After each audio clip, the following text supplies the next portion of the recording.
La diminution de la criminalité, c'est au-delà de mes espérances.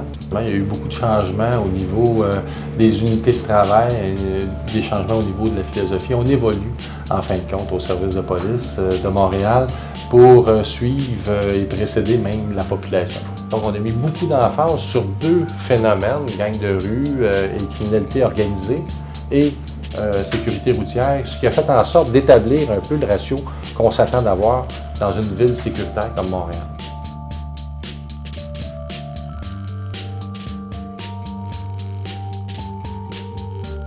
Il y a toujours des choses, évidemment, dans une grande ville. Il faut être conscient, il faut être à l'affût de ces événements-là. Mais si on revient aux années 60 avec le clan Dubois, après ça, la gang de l'Ouest, il y a eu la mafia italienne, il y a eu les motards qui ont fait beaucoup de... Il y a eu une succession de gangs de criminalité organisée qui s'est créée. Et c'est un phénomène qui revient sporadiquement. Donc, oui, on a donné un gros coup dans le passé aux motards criminalisés. On a anéanti leur effort de prendre le terrain. Et il y a un autre groupe qui a émergé. Je ne dirais pas qu'il y a une recrudescence. Je dirais qu'il y a une visibilité d'une certaine criminalité qui est encore moindre que les 50 dernières années, mais qui est plus dommageable pour le sentiment de sécurité des citoyens.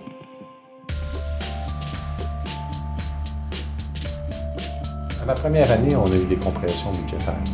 On a toujours eu des compressions budgétaires les 5 dernières années. Jusqu'à aujourd'hui, les compressions budgétaires n'ont jamais affecté la présence policière sur le terrain. Au contraire, elle a été accrue. Alors qu'on était 4 000 en 1998, on est maintenant 4 600. Aujourd'hui, 4 600 policiers sur l'île de Montréal.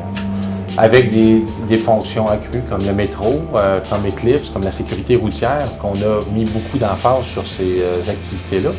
Mais sur la rue Saint-Laurent, sur la rue, sur différents artères ou quartiers qui demandent plus d'attention pour le service de police, on est encore plus présent.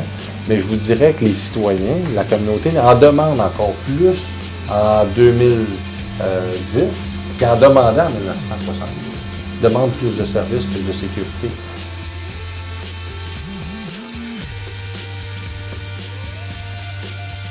On n'était pas éloigné auparavant. On s'est rapproché pour pouvoir mieux se comprendre, de part et d'autre. On a parlé plus fort, plus longtemps, mieux, on s'est mieux compris et on est arrivé avec ce plan de relation avec le citoyen qui va encore pousser encore plus loin le niveau de communication avec le service de police, les citoyens et les différentes communautés. On voit moins d'intolérance, plus de tolérance sur l'île de Montréal face aux autres cultures, face aux autres communautés, de personnes âgées avec les plus jeunes. Il y a une bonne cohabitation sur l'île de Montréal et c'est ça qu'il faut encore travailler, encore plus fort. On a mis beaucoup d'efforts dans le passé. Il faut continuer à mettre ces efforts-là pour pouvoir améliorer ces relations-là qui va aider à améliorer notre bilan de sentiment de sécurité, c'est sûr.